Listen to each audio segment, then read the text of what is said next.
There's a man who has been sleeping in a white cargo van on a residential street in a mid-sized American city for the better part of 2 years. And in all that time, not one police officer has knocked on his door. Not one neighbor has ever complained. That isn't luck, and it isn't a nice neighborhood. It comes down to about 25 small decisions, and most of them were worked out 90 years ago by men riding boxcars and sleeping in doorways, then handed down person to person ever since. Hardly any of it has ever been written down, and the reason your city council would rather it stayed that way is simple. Every one of these makes a person harder to move along. Some of you are thinking about downsizing. Some of you have a son or a brother out there right now. And some of you have watched what's happened to rent over the last 20 years and thought quietly, could I do that if I had to? Whichever one you are, this is worth your time. Let's start with the one that determines everything else. Number one, the two-night rule. The fastest way to get a knock on your window is to park in the exact same spot every night. Neighbors don't notice a van. They notice a van that's always there. The old-timers ran a rotation of 5 or 6 locations spread across a wide area, cycling through so no one street ever saw the same vehicle more than a couple of nights running. A residential block one night, an industrial road the next, a 24-hour grocery lot after that. It sounds almost too simple to matter, but nearly every person who's ever been towed made the same mistake first. They found one comfortable street and got attached to it, and the arithmetic on that mistake is brutal. An overnight parking citation runs $40 to $80 in most cities, and the second or third one is usually what triggers the tow. Number two, arrive late and leave early. Nobody who's good at this pulls onto a residential street at 8 in the evening and starts arranging bedding in the back. They arrive around 10 or 11 with the headlights already off before they turn onto the block, and they're gone before the first commuter backs out of a driveway. That window matters enormously. A van that appears after everyone's inside and disappears before anyone's awake effectively doesn't exist. Men who lived in cars through the recession of 1958 said the same thing in different words. You should never be the reason somebody looks twice out of a kitchen window. And notice that this costs nothing. It isn't equipment, it's discipline. And discipline has always been the cheapest thing in the toolbox. Number three, the work vehicle disguise. A plain white cargo van with a ladder rack on the roof, a couple of orange traffic cones visible through the back door, and a magnetic sign on the side that says, plumbing or heating and cooling is close to invisible in any neighborhood in the country. People see a contractor. They assume somebody's doing a job nearby and the truck got left overnight. Rough sleepers worked this out decades before the internet did, and it's still the strongest stealth measure there is. A pair of magnetic signs costs about $30. A used ladder rack may be $60 at a salvage yard, and that $100 buys more peace than $1,000 of anything else. What you're avoiding is anything decorative. Curtains, stickers, a roof vent painted a cheerful color, all of it says somebody lives here. Boring is the entire strategy. Number four, cardboard underneath you, never on top. This one surprises people. Cold doesn't mainly come at you through the roof of a van. It comes up through the steel floor, straight through a thin mattress, and pulls the warmth out of your body all night long. Men sleeping in doorways during the 30s understood this in their bones and stacked flattened boxes underneath themselves before they ever bothered with a blanket. In a van, exactly the same principle applies. A layer of cardboard, or better still, a couple of closed cell foam mats from a discount store at around $20, laid between the metal floor and your bed, will do more for you than another comforter ever could. Modern wilderness medicine teaches this same lesson under a different name. They call it ground insulation, and they'll tell you it matters more than the sleeping bag rating. Number five, reflective window panels cut to fit. The folding silver windshield shade sold in every auto parts store for $10 or $15 is one of the most useful objects in this whole world, and hardly anybody uses it correctly. You cut it into panels shaped to each individual window, edge them with black cloth tape, and press them into the window frames from the inside, black facing out, silver facing in. From the street, the glass just looks dark, the way tinted glass looks. From inside, those panels bounce your own body heat back at you in January and push the sun away in July, and they pop out in about 4 seconds when it's time to drive. The camping industry sells a fancier version of the same idea for around $80 a set. The difference between the two is a roll of tape and an afternoon. Number 6. Crack two windows on opposite corners. Every night your body puts out close to a pint of water vapor just from breathing, and inside a sealed metal box that moisture has nowhere at all to go. It ends up on the ceiling, in your bedding, and eventually as black mold behind the panels. People who lived in vehicles through real winters learned to leave a small gap at two windows diagonally across from one another, front driver's side and rear passenger side, so a slow current moves through the space all night. You lose a little warmth doing it. What you avoid is waking up soaked, which is a great deal more dangerous than being slightly cold, and which is how a manageable night turns into pneumonia. Number 7. The hot water bottle instead of a heater. Boil water in the evening, fill a rubber hot water bottle or a sturdy screw-top jug, wrap it in a towel, and push it down into the foot of the sleeping bag about 20 minutes before you climb in. That bottle holds usable heat for 6 or 7 hours and costs nothing at all to run. A good one is $12 and lasts years. Hospice nurses still use them for the same reason, because there's no safer heat source in a small space. And while we're here, if you burn anything at all inside a van, propane, butane, diesel, charcoal, you need a working carbon monoxide detector mounted at head height. That's $25, and it isn't optional.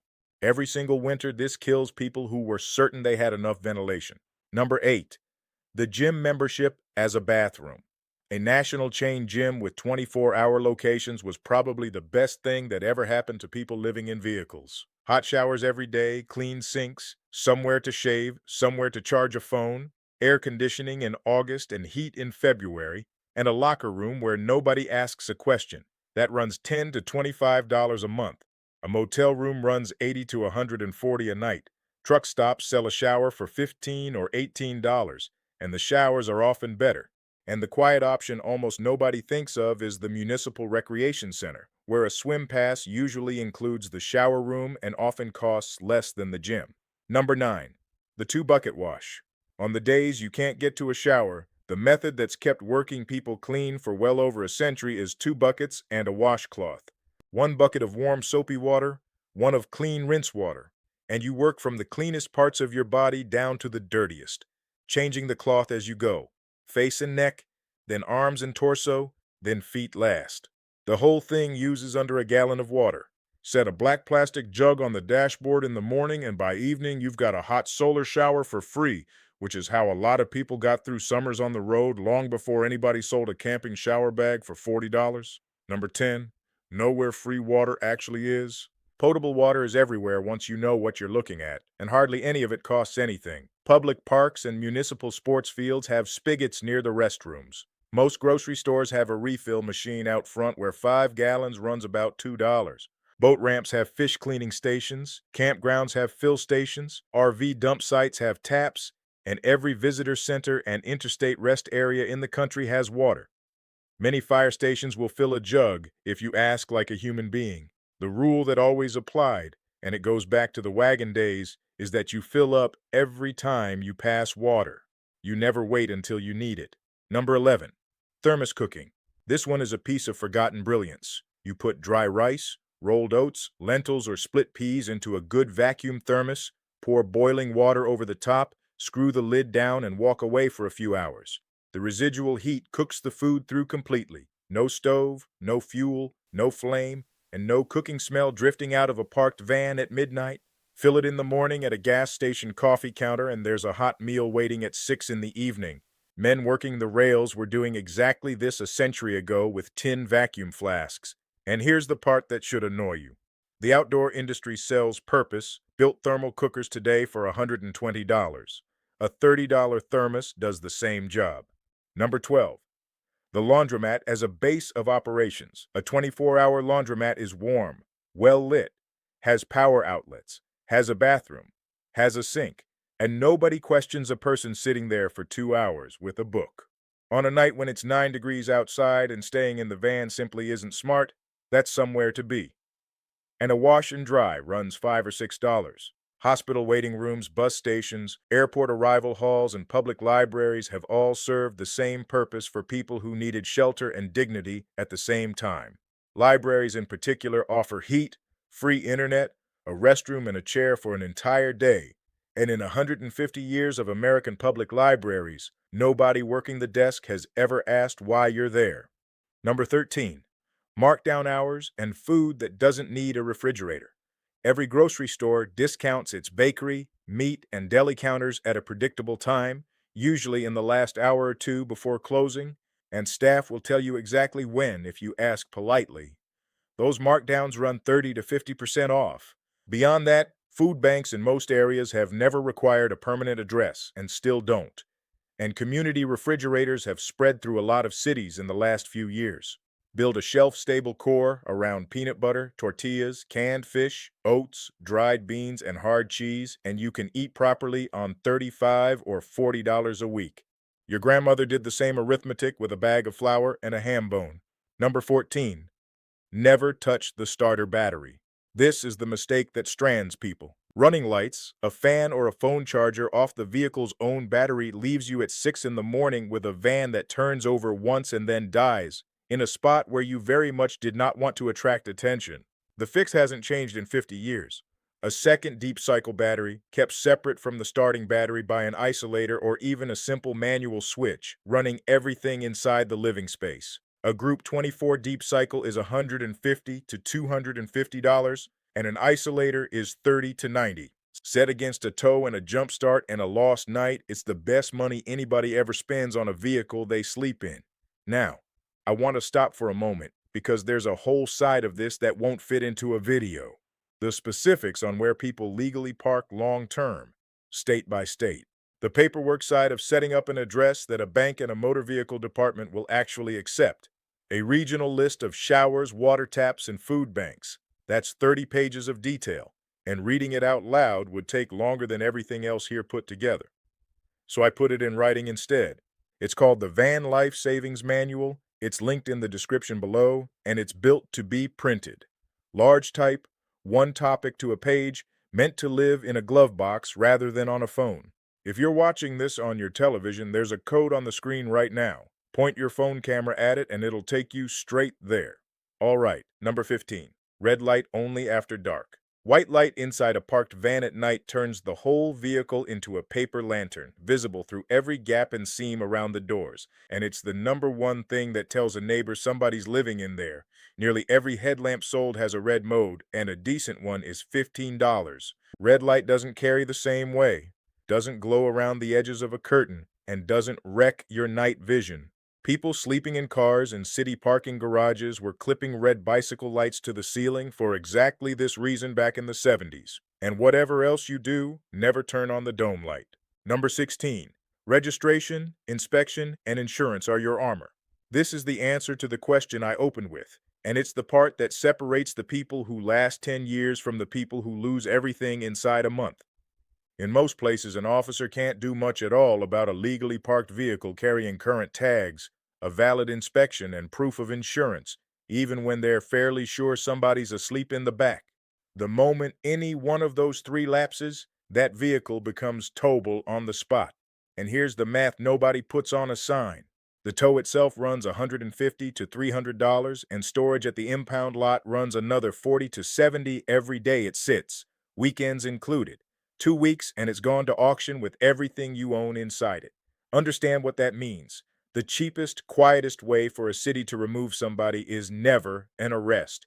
It's a lapsed sticker. Those 3 pieces of paper in the glove box are the entire legal difference between a home and a pile of somebody else's inventory. Number 17. Get a real mailing address. You can't renew a license, hold insurance, receive a benefits letter, or open a bank account without an address. And this is precisely where the system starts squeezing people out of the vehicle life. The answer has always been a commercial mail forwarding service, the kind full-time RV travelers have used for 40 years, which gives you a genuine street address rather than a post office box, scans your mail, and forwards it wherever you ask. That runs $150 to $250 a year. A few states are far friendlier than others on residency, vehicle inspection, and income tax. And that difference is worth a couple of evenings of reading before you pick one. Number 18. Park facing out. Keys where your hand lands. An old habit and a very simple one. Back into the spot so the van is already pointed at the exit, and keep the keys in the same place every night, somewhere you can reach without sitting up or turning on a light. If something wakes you at 3 in the morning, the whole decision tree collapses down to one movement. You're not hunting for keys, not reversing out of a tight space, not thinking at all. People who live this way for years describe it as the difference between an uncomfortable night and a genuinely bad one. Truck drivers have parked this way for as long as there have been truck stops, and for the same reason. Number 19, the knock protocol. Eventually somebody knocks. It might be a police officer, a security guard, or a curious homeowner in a bathrobe. The protocol, worked out over decades, is identical regardless of which one it is. Don't open the door. Speak through the glass or a cracked window. Be entirely polite. Keep it short. Say you pulled over because you were too tired to keep driving safely, and say you're leaving right now. Then actually leave. Hardly anybody is looking to arrest a tired driver at midnight. What escalates a situation is arguing, hiding, or lying there pretending nobody's inside while the flashlight moves across the glass. Number 20. Everything carries two jobs. In a space this small, any object that does only one thing is stealing room from something that does more.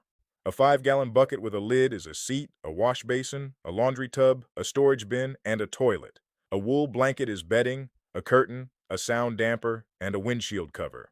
A cast iron pan cooks dinner and doubles as the weight that holds things down on rough roads. Homesteaders applied this exact test to everything they loaded into a wagon, and the people who did van life out of necessity applied it to every item that came through the door. Whatever failed the test went straight back out.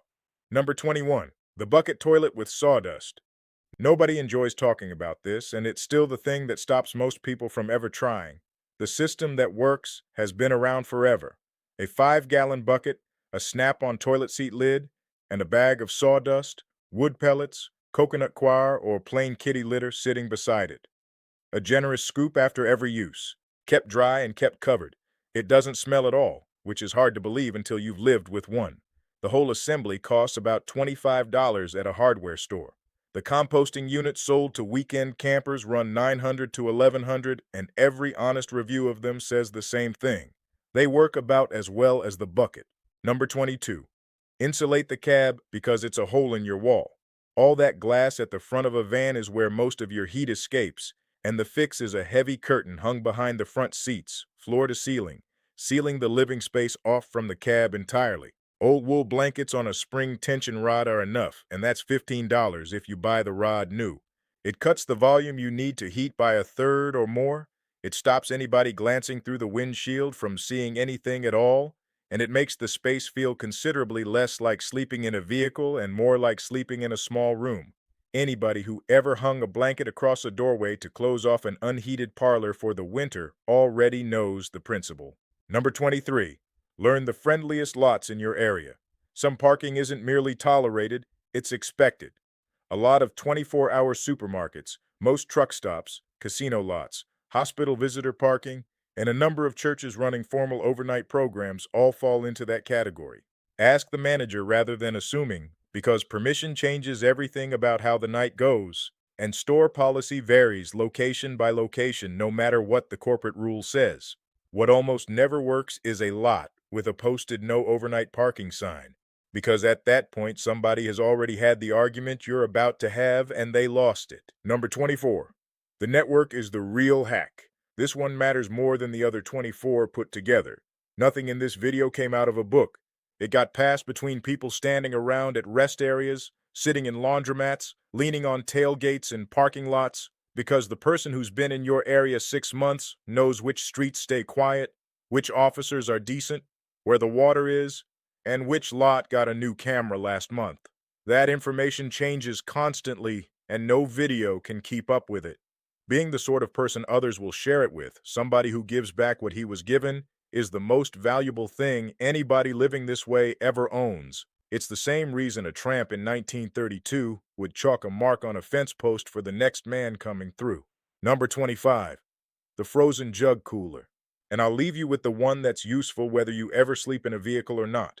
Instead of buying ice, freeze 2 or 3 sealed gallon jugs of water solid whenever you have access to a freezer, then stand them upright in your cooler. They'll hold a cooler cold for 3 or 4 days instead of one. They don't flood everything with meltwater the way loose ice does. And as they thaw, you're left holding clean drinking water instead of a puddle. Rotate them out whenever you find a friendly freezer. Bagged ice runs $4 or $5 and lasts a day. That trick turns a $30 foam cooler into something that competes with a 12-volt refrigerator costing $800, and commercial fishermen have been doing it with frozen jugs and saltwater bottles for as long as anyone can remember. So that's 25. And here's what I keep coming back to. Almost none of this is about hardship. It's about competence. Cardboard under a mattress, a thermos of lentils, a jug on a dashboard, 3 pieces of current paper in a glove box. These are the same instincts that got families through the 30s, and the fact that anybody needed them again says a great deal more about the last 20 years of housing than it does about the people using them. If you want the parts that wouldn't fit, the manual's in the description, or scan the code on the screen, print it out and keep it somewhere. Most of the people who download it aren't living in a van. They just want to know that they could. And if this was worth your time, subscribe. I'll see you in the next one.